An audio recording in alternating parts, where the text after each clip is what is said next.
نحمده ونصلي على رسوله الكريم أما بعد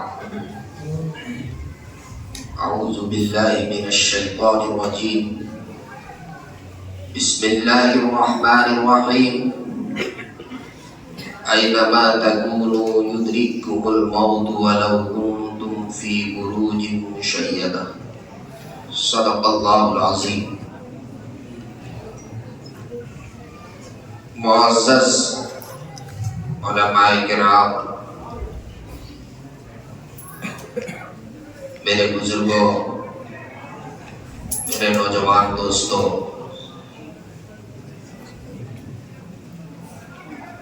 یقیناً اس وقت ہم سب یہاں پر مغموم بیٹھے ہوئے ہیں جس شخصیت کے ایصال ثواب کے لیے ہم سب یہاں پر جمع ہوئے ہیں، اس شخصیت کے اوصاف و کمالات، بلند پایہ اخلاق پر علماء کرام نے مختلف انداز میں ان کی یادیں، ان سے وابستہ یادیں اور ان کے تمام خوبیوں کو مختلف انداز میں بیان کیا۔ میرے ساتھ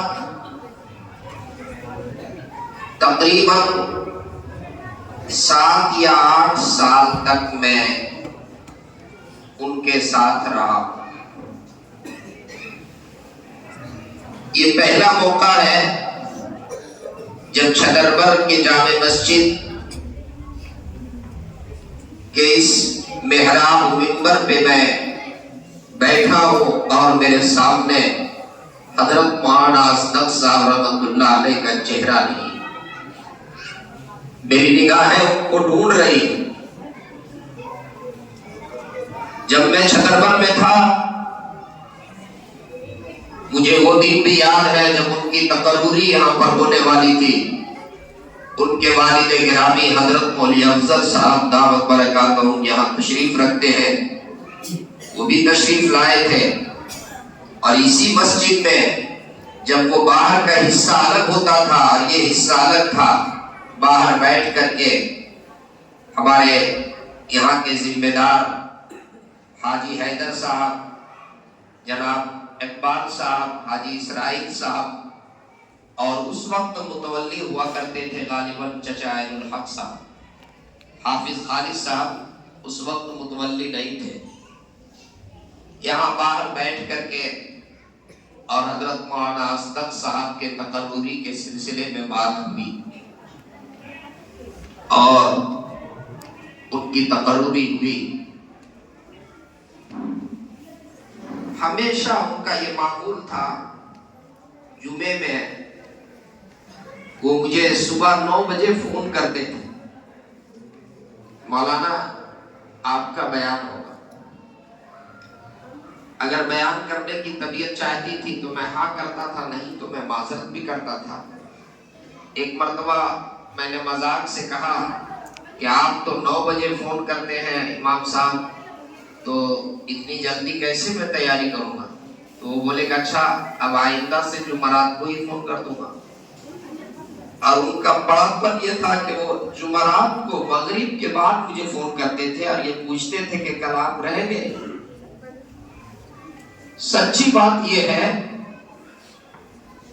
کہ ایسے بہت کم لوگ ہیں، بلکہ نایاب ہیں،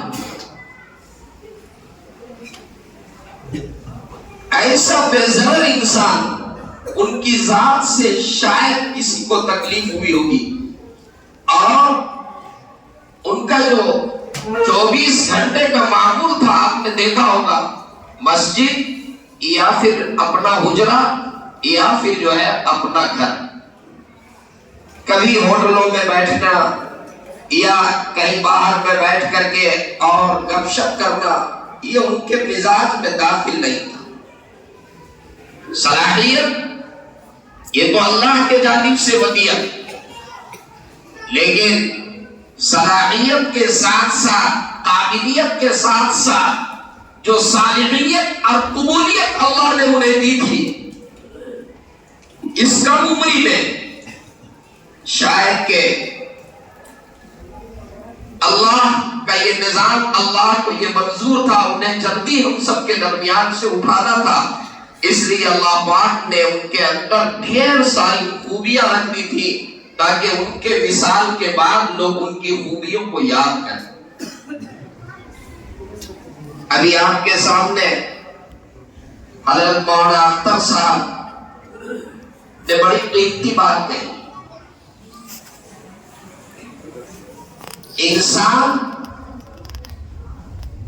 جو ایک مرتبہ انسان کی ازلی تو نہیں لیکن ابدی، انتقال کا مطلب کیا ہے؟ سب سے پہلے اللہ پاک نے عالم ارواح میں انسانوں کو رکھا، پھر عالم ارواح سے عالم دنیا میں بھیجا، پھر عالم دنیا سے عالم برزخ، اور عالم برزخ سے عالم محشر، اور پھر عالم محشر میں حساب و کتاب کے بعد کچھ جنت اور کچھ جہنم۔ یہ نظام ہے۔ ایک موقع پر حضرت موسیٰ علیہ السلام نے اللہ رب العزت سے ایک سوال کیا، اے اللہ، آپ انسانوں کو پیدا کرتے ہیں، اتنی محبت آپ انسانوں سے کرتے ہیں، اور اتنی محبت اور پیار کے ساتھ آپ نے انسان کو بنایا، اور آپ نے خود قسم کھائی قرآن کریم میں، قسم کھا کر کے کہا کہ ہم نے سب سے بہترین سانچے میں انسان کو بنایا۔ اے اللہ، پھر اس کے بعد آپ اسی انسان کو موت کے گھاٹ اتار دیتے ہیں، اس کی کیا وجہ؟ جس انسان کو آپ نے اتنے پیار سے بنایا، اتنے بہترین سانچے میں ڈھالا، پھر آپ اسے موت کے گھاٹ میں اتار دیتے ہیں۔ اللہ تبارک و تعالیٰ نے فرمایا، اے میرے کبھی، یہ جواب تو کسی اور موقع پہ دیا جائے گا، پہلے تم کھیتی کرو، پہلے تم کھیتی کرو۔ حضرت موسیٰ علیہ السلام نے کھیتی کا آغاز کیا، شروع کیا، اناج بیج ڈالی، اور اس کو چڑیوں سے، پرندوں سے، جانوروں سے بچایا، کبھی جانوروں کو ہٹایا، کبھی پرندوں کو ہانکا، اور جب وہ کھیتی، جب وہ فصل تیار ہو گئی، اس کے بعد حضرت موسیٰ علیہ السلام اس کو کاٹنے لگے، تو اللہ رب العزت نے سوال کیا، پوچھا، اے میرے کلیم، یہ بتاؤ، تم نے اس بیج کو ڈالا، تم نے اسے تیار کیا، تم نے اسے بہت محنت سے سینچا، پرندوں سے بچایا، جانوروں کو ہٹایا، اور پھر اب تم اسے کاٹ رہے ہو اپنے ہاتھ سے؟ تو حضرت موسیٰ علیہ السلام نے عرض کیا، اے اللہ، اب یہ پک چکا ہے، اب یہ پک چکا ہے، اس لیے چونکہ یہ پک گیا، یہ تیار ہو گیا، اس لیے اب میں اسے کاٹ رہا ہوں۔ اللہ نے فرمایا، اے میرے کلیم، تم نے کبھی مجھ سے پوچھا تھا کہ اے اللہ، آپ انسانوں کو اپنے ہاتھوں سے بناتے ہیں اور پھر اسے موت کے گھاٹ اتار دیتے ہیں؟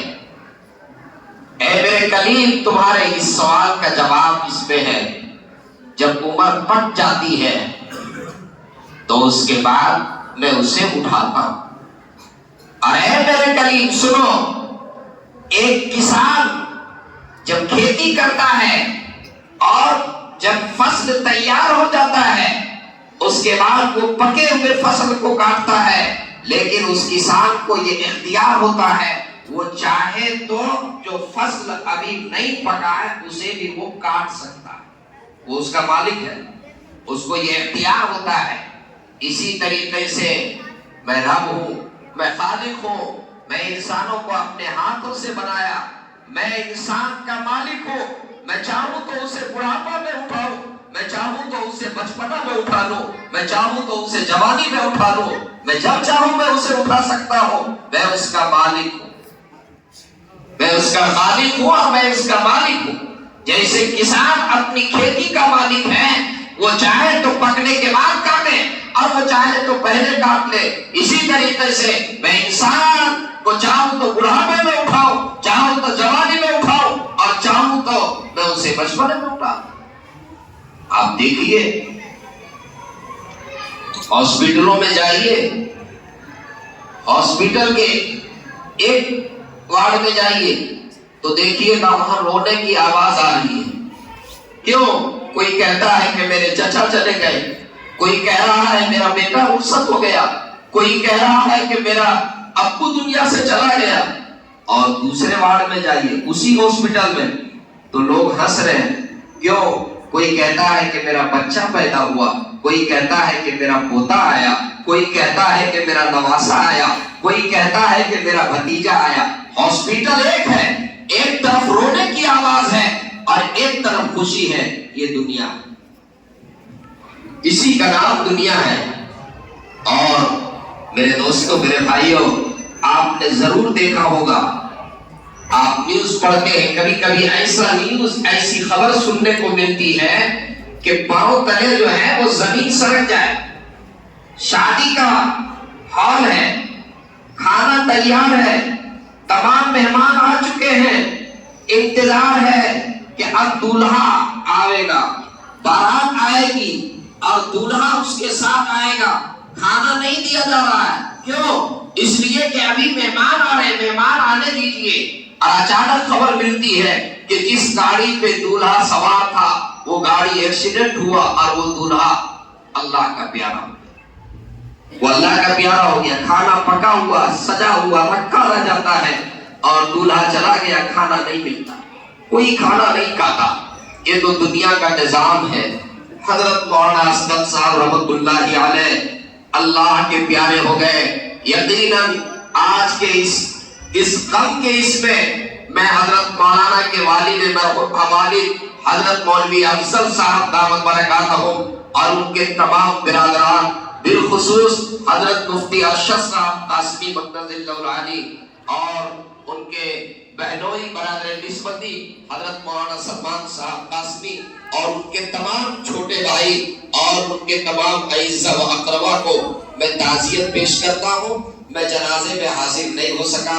حضرت مفتی منیر الدین صاحب قاسمی دامت برکاتہم سے میری بات ہوئی، سب سے پہلے جب میرے پاس فون کیے وہ حضرت مولانا اسد صاحب کے ہر وقت ساتھ رہنے والے ان کے رفیق قاری ضیاء اللہ دامت برکاتہم، انہی سے مجھے خبر مل رہی تھی۔ انہوں نے سب سے پہلے مجھے فون کیا اور فون جب خلاف معمول صبح کے وقت 7:30 بجے تقریباً ان کا فون آیا۔ میں اس وقت سکم کے راجدھانی گینگٹاک میں موجود تھا۔ جب ان کا فون آیا تو اچانک میرے دل کی دھڑکن بڑھی، اس لیے کہ ایک دن پہلے ان سے بات ہوئی تھی کہ میں کلکتہ جانے والا ہوں، امام صاحب کی طبیعت ٹھیک نہیں ہے، میں وہاں جا رہا ہوں۔ ان کا فون آیا، انہوں نے بتایا میرے پاؤں تلے زمین سرک گئی۔